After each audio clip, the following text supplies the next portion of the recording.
Stuffy. It's the Mucinex, the Luminex. Mucinex. Mucinex, there. It's a French word. Mucinex. You say it so French. You say it, yeah. If you say something in English as if you have a stuffy nose, it sounds sort of French.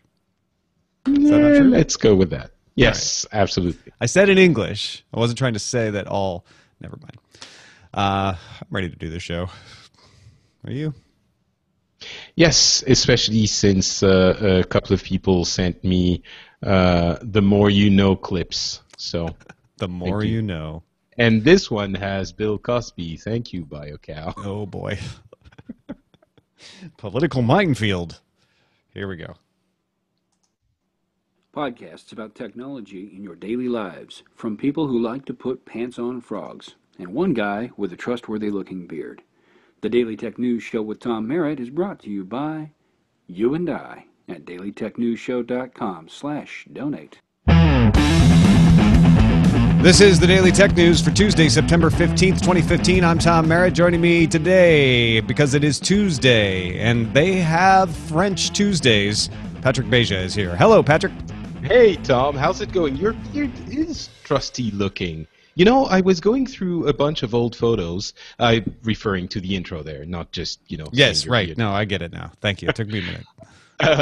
And I saw a few photos from that fateful meeting we had at New Media Expo all together in 2008. Mm-hmm. And you weren't wearing the beard then. You looked so much, I was going to say younger, but that sounds bad. So I'm going to say less trustworthy sounds bad as well. Different. Yeah. You look different. Looked awful. Yeah. I looked naked face. Who wants that? Anything to not have to get up and shave every day anymore. That's my motto. Absolutely. Well, folks, we're going to talk about AI today in relation to virtual assistants like Cortana and Siri and such. There's some interesting developments there that Patrick and I are going to kick around. But we're going to start with the headlines. And there's breaking news that Patrick's going to bring you. I'm breaking the news because Tom was too lazy to rearrange the way that the news were ordered. And the breaking news is that CNBC reports Mark Zuckerberg told in a Q&A session Tuesday that Facebook is working on a dislike button and is very close to shipping a test of it. Zuckerberg said the new feature will allow people to express empathy with their Facebook friends. So yeah, this thanks for the transparency. I didn't want to have to reorder our headlines, but this happened, I don't know, 30 minutes before the show started, and it sounds like from what he's saying that they aren't going to have a dislike button because they don't want people to use it to harass somebody and say, I just dislike you. What they want to do, and what they've said they want to do for a long time, is come up with a way to express empathy. So if someone says, having a horrible day, you could hit like a frowny face, for instance. I'm not saying that's how they're going to implement it, but that's sort of the idea. They say it's really complex, but they're getting close to figuring it out. It's really interesting how complicated this is, because obviously when someone says, just got divorced, you're like, yes, I want to do something. I don't care enough to actually write a comment. I'm not going to lose 15 seconds out of my day, but I can click a button, and doesn't feel appropriate for someone who just got a divorce. So, and how do you do it? It's weird. Frowny face. It seems like something that should be easy. Like, how complex can it be? But exactly, figure out yourself. Like, how do you express sympathy with one word, with one click? That's where emojis come in. I expect an emoji situation. Maybe. That's what I think. And dislike is indeed a little bit different. And as you were saying, it's very easy to then make every post a barrage of dislikes. So. Yeah. Snapchat has released an update that lets users pay to replay old snaps. Now, you still get one free replay a day, but now you can choose to pay 99 cents if you want 3 replays. Snapchat also released a new set of 7 lenses that let you give yourself things like creepy large eyes or rainbow tongue, basically just kind of fun little filter things. Isn't Snapchat that thing where the snaps disappear forever? Right, but you can replay one, and then it still disappears forever. But if you're got distracted, It's good to be able to replay. Now you can pay to replay 3 of them if you're extra distracted. Per day. Yeah. It doesn't seem, it seems like a fair price to me. It's an app that's free and that a lot of people get a lot of use out of. A one-time fee of 99 cents doesn't seem excessive. I have no clue how many people will pay for this. Could be tons, could be nobody. But seems like the kind of thing that Snapchat would look at and say, hey, we're trying to come up with interesting monetization strategies. Seems like more people would like to have a few more replays. Let's see if we can get them to fork over some cash for it. Yeah, I'm fairly sure that, more people than zero are going to pay for it. So it's going to be making money for Snapchat. The next web reports Tim Cook told BuzzFeed Apple could let users remove pre-installed iOS apps in the future. Cook said some apps are tied into the OS, but added, I recognize that some people want to do this, and it's something we're looking at. The entire interview with Tim Cook can be found on the BuzzFeed article, 20 Minutes with Tim Cook. Very appropriately named. Thanks to Hurmoth for the subreddit post. Yeah, so I get where certain apps, maybe weather, maps, certainly, the browser, phone, are very much tied into the operating system, and you wouldn't want people to be able to remove them. But tips, just let me hide them. Just let me make the icons disappear from the home screen, if nothing else. I mean, I would like to save a little storage if I could get rid of them as well, but it doesn't seem like it should be that hard, huh? I'm sure it's not hard, but I think it always surprises me how much people hate the fact that, I just put them in their own little folder and I call it Apple crap and just I don't use the ones I don't use. But people get really angry about this. They're like, oh, but I want to remove them. And I guess, because if it's an Apple's option, then you whole can bring them back. ethos is simplicity and design. And if you have a tips app that you can't get rid of elegantly, it ruins the simplicity and design of your experience. That's debatable. I think depending on how you Ruins remove it. them.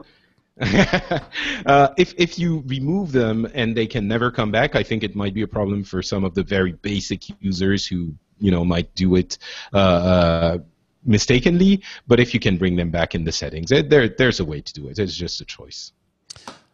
TechCrunch passes along the Wall Street Journal report that Facebook has agreed to work with the German Justice Ministry to prevent xenophobic and racist messages from being posted. Facebook also says it's striving to partner with NGO FSM to combat hate speech. Facebook is also setting up its own task force, inviting local community organizations to cooperate. Facebook favors an approach involving counter speech, where you just try to outpost anything that is sort of xenophobic or hateful, but they're not against removing it if it violates local laws. It's a really difficult problem, and I know that European countries and France and Germany especially have been have bigger challenges there than probably the U.S. do because of the way we approach free speech, especially xenophobic and anti-Semitic discourse. But it's a really difficult problem. Who is responsible for handling those? Because obviously the governments are saying, well, this is illegal, so it should be removed. But then who decides what's legal and what's not? Do you involve a judge? Do you not? Do you automate the thing? And then who sees it once it's hidden? You know that Twitter, for example, can hide some elements in the country where it's illegal, but then in the other countries it will still appear. And it's just like the dislike button, it's a lot more complex than you initially think. But I think what Facebook's doing here is saying, look, it's always been the government would like us to move faster on these sorts of things than we have. So let's try to figure out a better way of approaching it that makes everybody happier. Because it is, especially with the immigration crisis in Europe, it's becoming more of an acute problem. Yeah, it's all we talk about here in the past few weeks. It's been very prominent. So. starfuryzeta posted on the subreddit that open source certificate authority Let's Encrypt has issued its first certificate to beta testers.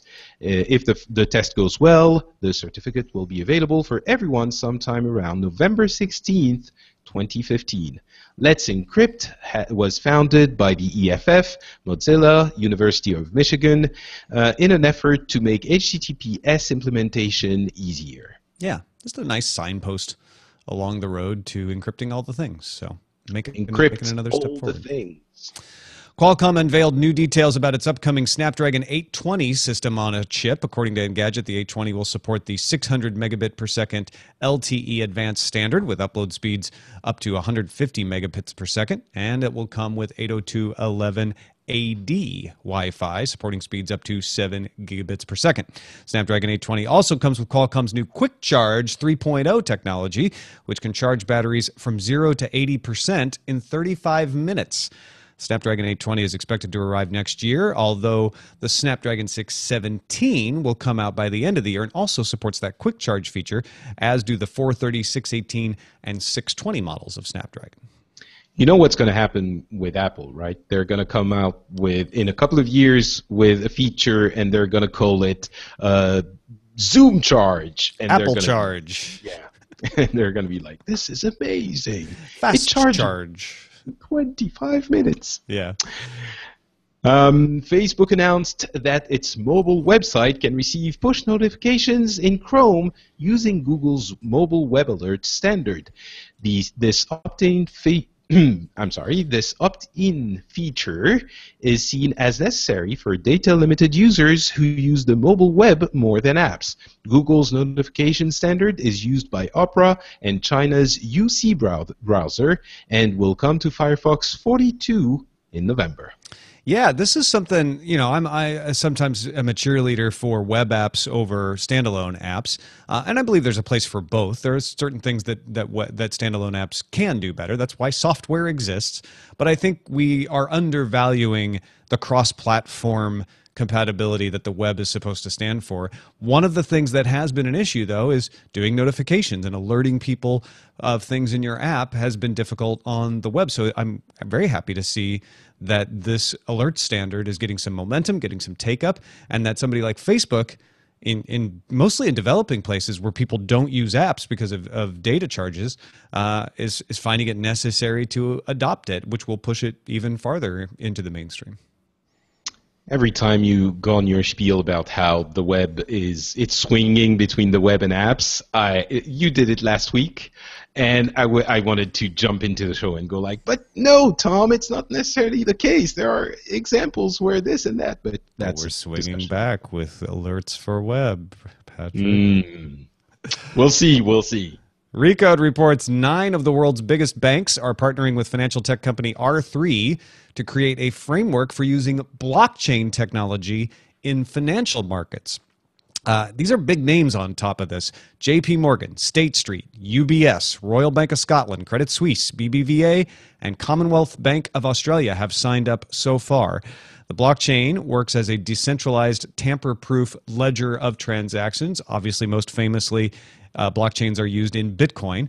It's expected that this blockchain would be used initially in post-trade for things such as issuing commercial paper.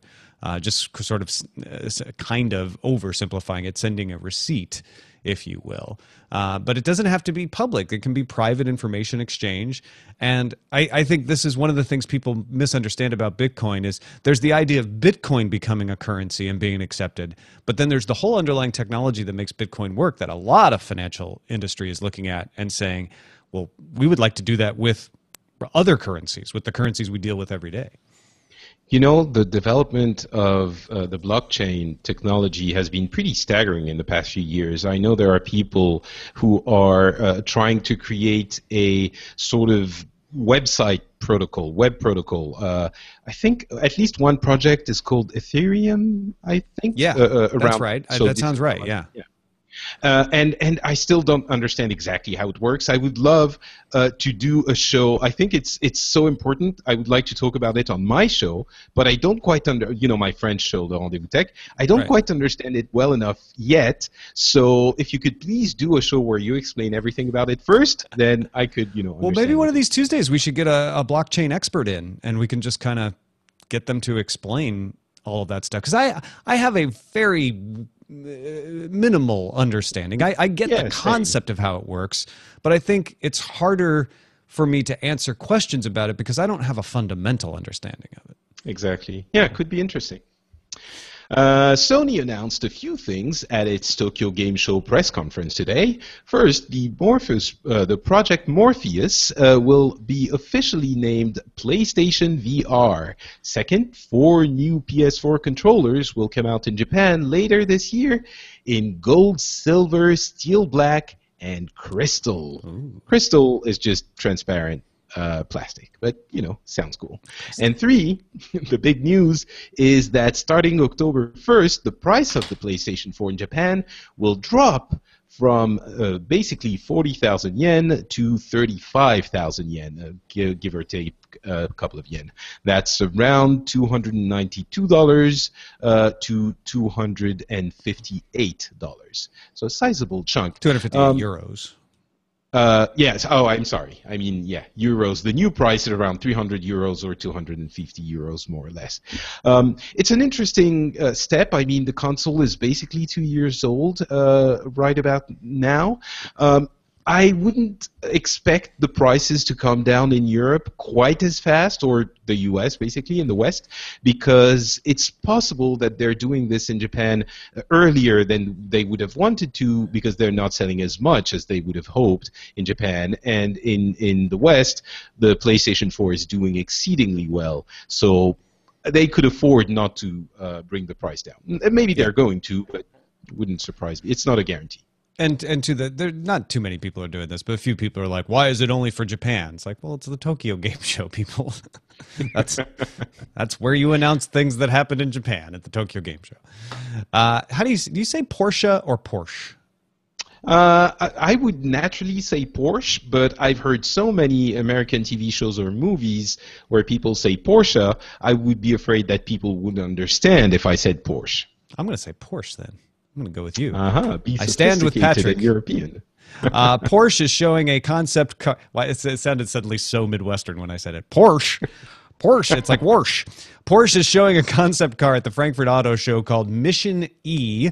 The electric sports car has 590 horsepower and a claimed 310.7-mile range. It's a touch less horsepower, but a bit more range than a Tesla Model S, if you want to compare.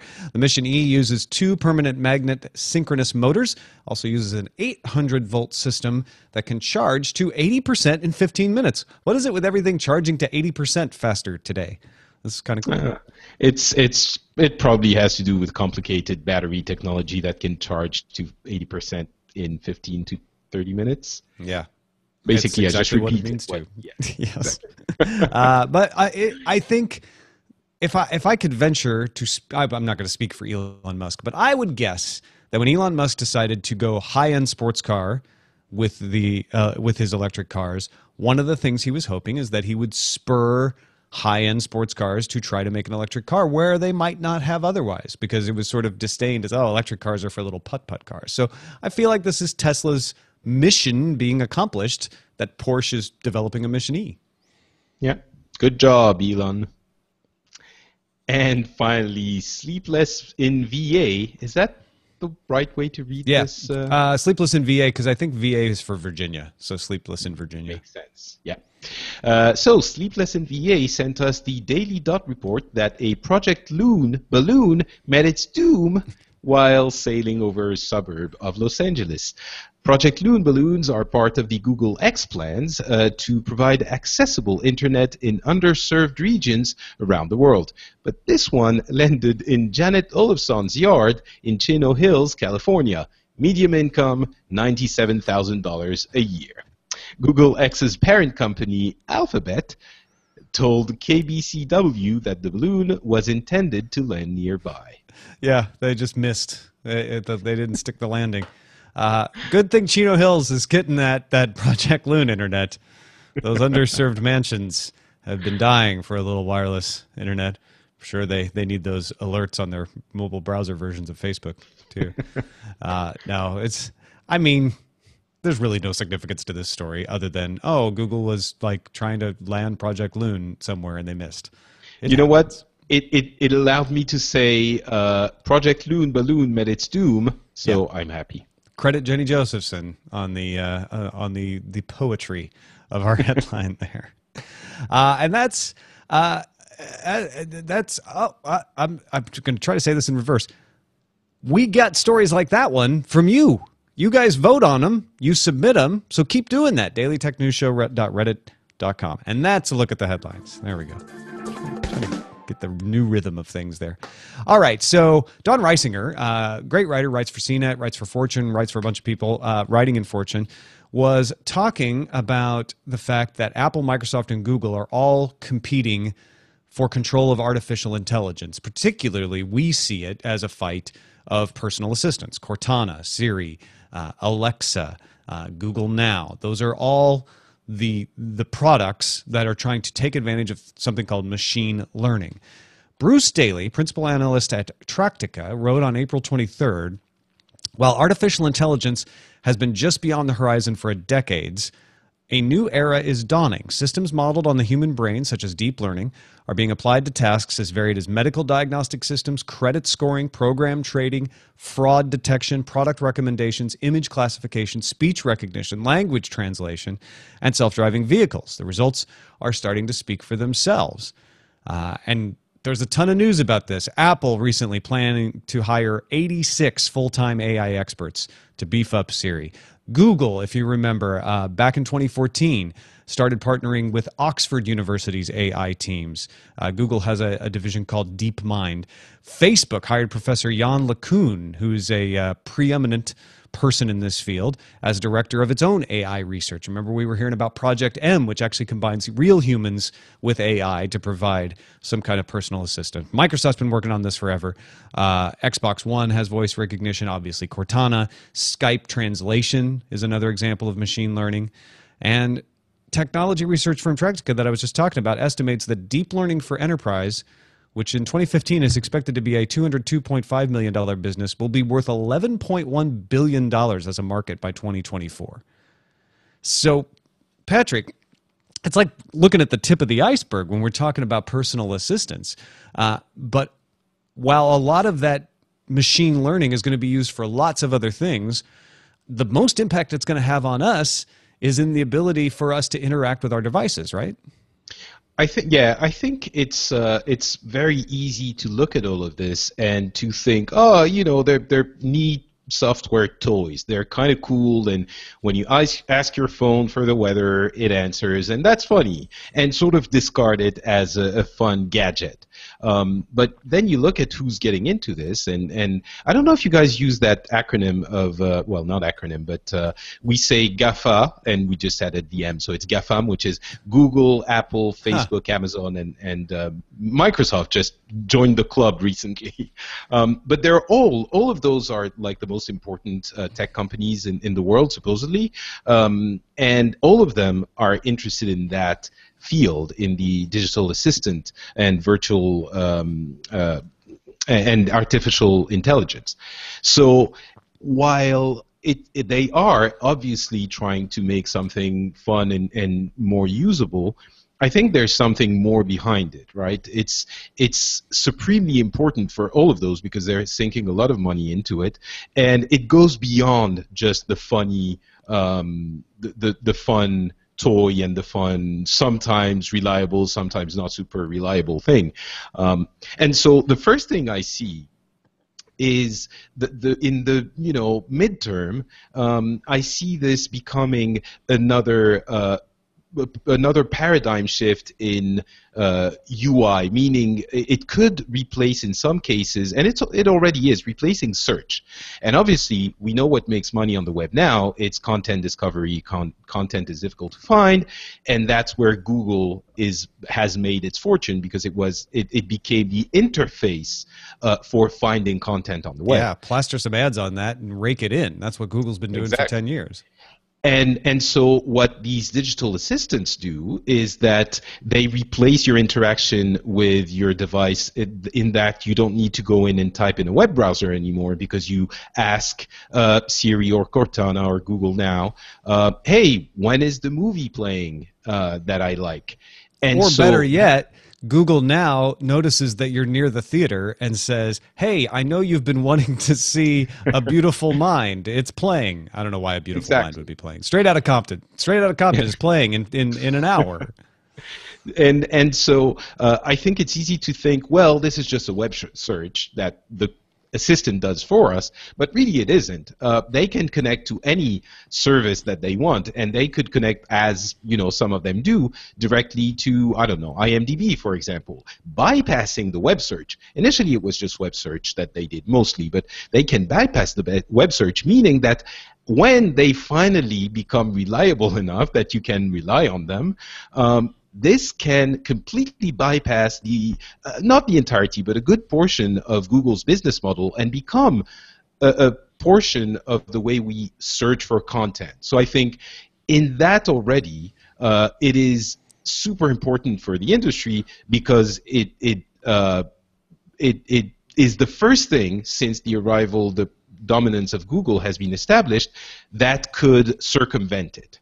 Also, so I think that's it what raises everyone's getting. It raises the frightening possibility of your voice assistant suggesting things based on advertising. Well, right? Like, oh, you're near the theater. I know you want to see the Straight Outta Compton, which is playing in an hour. You can go get $5 off a sandwich at McDonald's right now. So basically, it's the Minority Report ads that talk to you, except they're not in in the street. They're in your phone. Yeah, no, it's basically, again, in the same way that Google's technology allowed for new kinds of interaction and advertising and business models. We don't even know where those are going to be taking us, and I think it's very important for all of these companies. They're seeing it coming, and they're thinking, if we want to stay relevant, we'd better start investing in this now, because once they're actually important in 2, 3, 4, 5 years, it will be too late for us to get on that train at that point. Just like it's very difficult to unseat Google now, because they're established. They have the first mover advantage. Now you can take this analysis to its extreme, and I know you were going to talk about this. It can replace not just search, but it can replace a lot of UI elements if you just tell your phone what you want, and that happens, right? Obviously, if you want to play a video game, you're not going to play it with your voice. And if you're typing a document, you might want to dictate it, you might want to type it. But how much of the UI do you think it can replace? Because personally, I don't really like to talk to my devices a lot. I prefer to be silent, and I've always been waiting for that ability to recognize your facial muscles, so I could mouth words without having to say them out loud. But maybe I'm in the minority. Well, I think it also has to do, specifically for the dictation, I think it has to do with the fact that you have to utter the text exactly the way you want it to appear. You want to see it appear in order for it to work. But imagine that you could talk to it just like you would a typist. And you would go, all right, so next paragraph, start with, I don't know, all right. Tom was coming out of his house, and suddenly the dogs leapt into the garden. Oh no, wait, not the dogs. The dog. He only have one dog, and that person yeah. that AI understands what is supposed to be text and what isn't. Maybe at that point it might be more usable. Well, and that's a little farther down the road. Oren Etzioni, yes, who's a professor of computer science and executive director of the Allen Institute for Artificial Intelligence, in Reisinger's article said, real understanding of what a person says and having the kind of dialogue you might have with a hotel concierge are elusive challenges. He says you won't see them on your iPhone or your Apple TV anytime soon.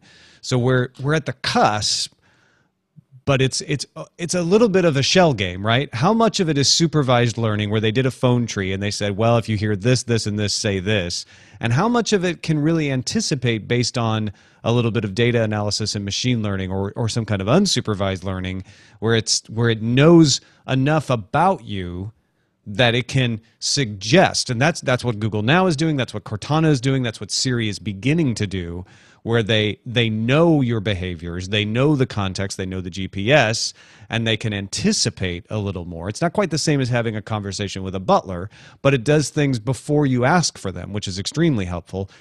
There's a privacy trade-off there, though, and that's that you have to let that assistant store a lot of data about you on a distant server, because your phone isn't powerful yet enough to do all of that processing.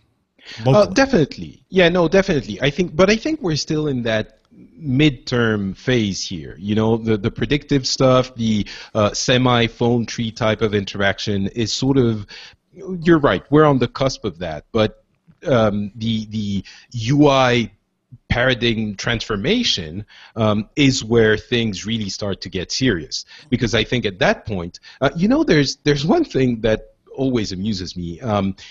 We used to think that everyone would know how to use a computer, right? We used to think that it was a skill that we were going to learn and that the entire world would know exactly how to do things. Everyone would be trained to use computers, right? Yeah. And the reality is that us and probably the audience listening to this now is when they go back to their family or when they have a neighbor who has a problem, they call us and they're like, oh, the mouse thing is misbehaving. And, you know, so people usually don't really even know how to use a VCR. People don't know how Android devices and iOS devices work. So where I'm going with this is the fact that all of those UIs are still too complicated for regular people. And the ultimate UI is going to be the entire disappearance of the graphical UI, or for most tasks, and just you talking to the device the way you talk to someone. Or even you not having to talk to it because it knows enough about you to just present you with the information, right? You're not walking through the airport and saying, Siri, tell me where my gate is. You're walking through the airport and then suddenly in your, subdermal audio chip, it says your gate is 82 because it knows you're close enough and you don't have to say a thing. No, yeah, exactly. And that's where it becomes, I see Ken from Chicago is saying in the chat room, people do know how to use computers for limited tasks. That's exactly my point. I think they don't know how to operate the machine, how it functions, right? And for most tasks, you actually do need to know that. I realized my mom was trying to use her phone, and even with her phone, she doesn't actually, know everything. And the ultimate point of these devices is that anyone can use them easily. And so whether they anticipate your needs or the information you're going to need, or whether you have to talk to them, this is a next step in computer interaction, because what is a UI actually? It's a user interface.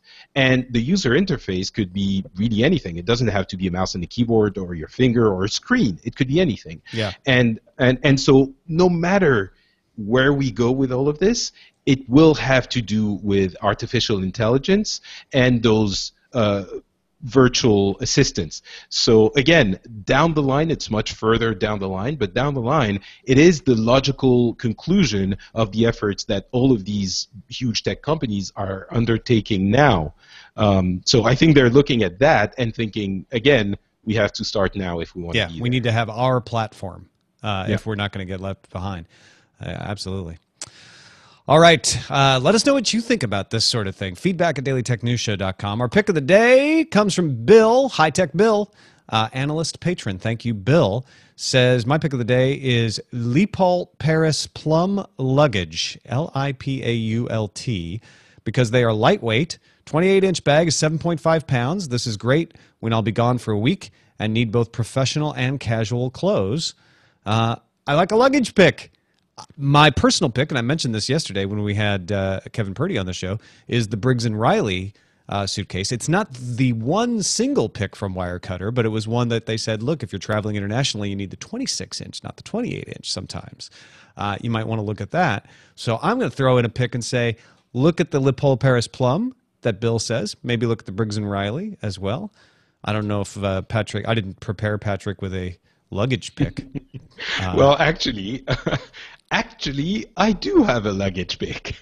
It just so happens that I purchased a few months ago, a Herschel, what is it? Herschel design, Herschel something, backpack. It's not a suitcase, but it's a backpack that has a little pocket for your laptop.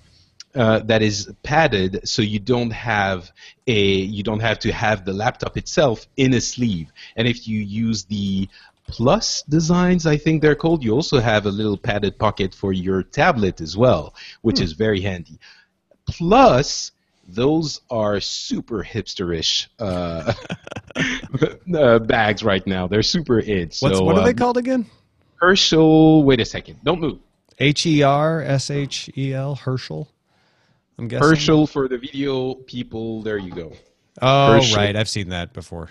Yeah. Very hipsterish. Very, They're stupid expensive, but they're good. They have a woman in a pea coat standing on a foggy promontory at their website. There you go. That's the one. Yeah. Herschel Supply Co-brand. Excellent. Look, who knew you would get so much luggage advice on a tech show the day after getting toilet scrubber advice on a tech show? We try to broaden our offerings. Send your picks to us, folks. Feedback at dailytechnewsshow.com. You can find my picks at dailytechnewsshow.com/picks. One message for today. Jeff from Knoxville, Tennessee said, on yesterday's show, you and Veronica were questioning why Google is offering 34 minutes of high-speed Wi-Fi in India rather than 30 or 35 or some other more orthodox number. If I know Google, and I think I do, the limit is probably really 34 minutes and 8 seconds or 2,048 seconds of high-speed internet. I wouldn't be surprised, Jeff. That's interesting because I can't think of any other reason why. It makes complete sense. And you know what? I think that from now on, even if it's not the reason, I think it is the reason. Yeah, that's now become the reason. There you go. Well, thank you, everyone. Thank you, Jeff. Thank you, Patrick. Twitter.com/notpatrick, NOTPATRICK, and of course, FrenchSpin.com for all of Patrick's English language podcasts, of which there are a few, and they are awesome. Oh, thank you so much. I do a few shows. I do a show about gaming. I do a show about international love, I dare say, because we talk in a very caring and friendly manner, and we express our love. Filius. Yes, exactly. But yeah, and also I recently I went through my personal blog at patrickbeja.com, and I found a few articles. One of them was something I wrote. It was called True Love, and I wrote it just a few days before my wedding, and I just published it. For some reason, I hadn't published it, and it made a few people happy. And I found a blog post, which is the most informational piece of text I have ever written, called The Real Secrets of the French Kiss, which teaches you how to, not the, slobbery, tongue kiss, but how to greet people in France. And you have to do the kiss on the cheek. French kiss. Got it. Yes, exactly. It's a funny title. But yeah, so go to the blog patrickbeja.com and search for kiss. There's a little search field, and you'll get everything you need to know to greet people the proper way. It's actually super complicated. If it's a guy, do you kiss them? If you're not in Paris, is it the same as if you are in Paris? It's very difficult. So there you go. Who knew you would get such a wealth of different kinds of advice? Well, I don't know who knew, but if you go read that article, you will know. Yeah, the more you know. DailyTechNewsShow.com/support if you want to keep this ball rolling. Thanks to all of our bosses, our analysts, our co-executive producers, and the folks who just chip in 5 cents a show. You are all amazing, and you've changed our lives and made it possible for us to share our passion with you. So if you can become one of their number, they will welcome you. DailyTechNewsShow.com/support. There's also a new item in the store, DailyTechNewsShow.com/store, because I'm always saying that my wife works at YouTube, so it's disclosed. Someone said, I need a t-shirt that says my wife works at YouTube. So there is one now. So at least that person better go buy it, and anybody else who thinks it's funny. I think so. It's cool that it's the quote from the show. I also think we should get T-shirts that say Tom's wife works at YouTube. Yeah, maybe those would sell better because not everybody's wife actually works at YouTube, and then it could cause some confusion out there. Maybe you just say I'm cosplaying as Tom Merritt when you wear the T-shirt. You have to have a beard, fake or real. Yeah, doesn't matter. You can get a fake. It has to be trustworthy looking. Yeah, you just put this thing on. It's a knit cap with a knit beard. Boom. Excellent. Wear the My Wife Works at YouTube shirt. You're done. Yes, our email address is feedback@dailytechnewsshow.com. You can give us a call, 512-59-DAILY. That's 512-593-2459. Listen to the show live Monday through Friday at 4:30 p.m. Eastern at alphageekradio.com. And visit our website, dailytechnewsshow.com. We'll be back tomorrow with Mr. Scott Johnson. Talk to you then. Woohoo! This show is part of the Frog Pants Network. Get more at frogpants.com. Diamond Club hopes you have enjoyed this program. That was a great show. Yeah, it was fun. I'll take Mucinex more often. Yeah, Captain Jack 913.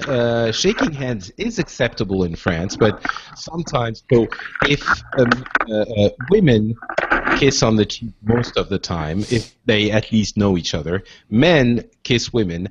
Men sometimes kiss men, but it depends on the situation, the relationship, a bunch of things. And so the neighborhood. it is. I'm sorry? And the neighborhood? Probably yes. Well, I'll make it real simple for you. The title's probably going to be 99 Googballons. 99 sick Googballons. I'm open to other suggestions. I'm already putting let's it in. encrypt all the things, Yeah, but I mean, you got to have a name. When you have a Nana reference, when else are you going to get that? Oh, heck yeah. Eileen named And we her also- card Nana. we also talked about Germany, so Mm-hmm. Right? Ich bin ein... Ich bin eine jelly donut. Yeah, that's what the road I was heading down. Then I was like, all right, guys, I actually have to go. Oh, okay. No worries. oh, kiss. And to you as well, my dear. All right. And big That hugs was to a the good chat room, show. too. You are always Yeah. amazing, and I Tom love just the chat. froze in like the best thing and the best chiclet ever. Don't move. I have to screen grab it. I'm not frozen on my Damn side, it. so. All right, bye, guys. Bye, guys. Patrick. Jenny. Bye. Bye, Ellie. Bye, Roger. Bye, Tom. Bye, Ellie. Wow. Patrick did not say goodbye to the chief happiness officer. I feel like that's a stunning corporate etiquette breach. I did. I said bye, Ellie. He said bye, Ellie. She was All just right. acknowledging it. Yeah, exactly. He responded. All right, bye. Bye. Bye. Bye. Ellie. She's very excited that he said goodbye to her. Yep. She likes people. Probably for another month, and then she'll. Where'd you get her, Roger? I know, right? Oh, you know what? If you go by the Goodwill and you donate a certain amount, you get one A of these. baby? That's right. That's where babies come I've from. often Right. argued with my wife that if there were 1 million of these running across the border, no one would say put up a wall. Oh my gosh. She is so cute. It's in a good mood today, too, I can tell. Yeah. I'm sorry, Tom, I'm gonna make my picture Ellie. That's all right. I just like one of the unacknowledged perks of this job is getting to stare at a cute baby growing up day by day. It's pretty awesome. Usually talkie stage. And by talkie, I mean making noises. She's podcasting. Yeah. She sees you doing it. She's like, oh, this is what we do. Blah, blah, blah, blah, blah. Mommy goes away and just somewhere.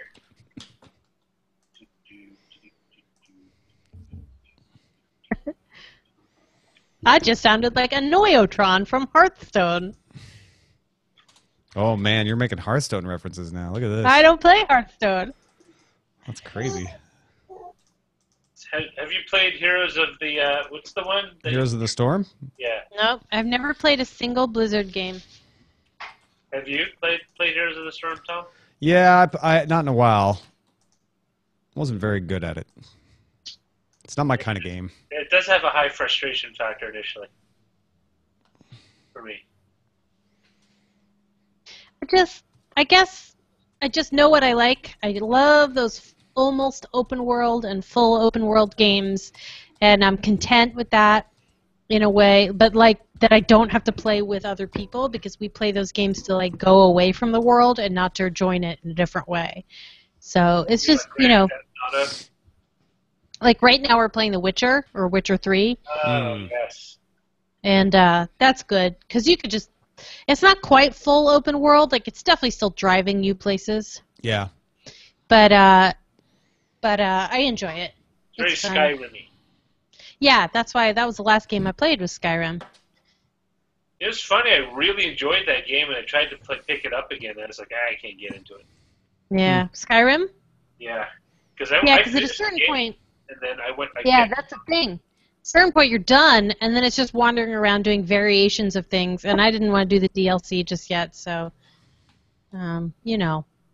life. Life. Don't talk to me about life. I'm just warming up for Fallout.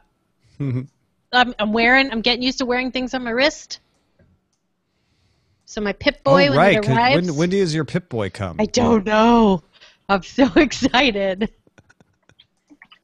Oh, Mass Effect, Ken from Chicago. Yes, I played the Mass Effect 3. I played. No, 2. 3. I got stuck. Oh, did you get stuck near the end? No, I got stuck at the beginning, rolling. There was some weird thing, like really near the beginning, where you had to execute like a tuck and roll around a corner, and I must have done it 100 times, and I just couldn't do it, and I gave up. And that was it for Mass Effect 3. I finished it just because I want to see how the story ended. And I was very, very disappointed with BioWare. Very disappointed. I gleaned that was the general sentiment. Well, it got so bad that they just came out with a special download to give you the other option. The third option, which is kind of like a cop-out. Whatever. The whole story was better initially in the first and the second one, and the way it resolved itself in the third one's annoying. I'm hoping Mass Effect 4 goes back to a slightly more... This is what I call the trilogy effect. Like, you saw it in The Matrix, right? The first Matrix was great. The second one was not as great, but it was good, because they started explaining stuff and all that mystery and magic you thought you knew. It was like, what? And the third one really just like, okay, this is the dumbest thing ever. Yeah, it's a bunch of hippies at a rave under the earth. Yep. See, and isn't it in 3-act plays, the first act is good, the second act drags, and the third act brings it all back. And basically they're failing on the third act. Yeah. Well, it's probably because the Wachowski brothers didn't plan on making 2 more, and then someone dangled a giant pile of cash like, oh, your first movie did so well. We really need to run with this. Wait, there was another director that happened to. Like, they made 3, and they hadn't planned really to make 3 prequels. But then they realized there was a giant pile of cash. Yeah. And then he tried to make up for it by doing Red Tails. Is that the same guy? That was a great movie. What, did you guys see the second Creed trailer that came out today? I'm pretty excited about that. Creed? I thought they broke as in Rocky. Oh, no, I didn't see that. Yeah. It's pretty solid. I thought you meant the band, and I thought the guy, like, they split up. Yeah. Yeah, I was thinking. I knew that she didn't mean the band, but that's all that was in my head. Was like, okay, it's not the band.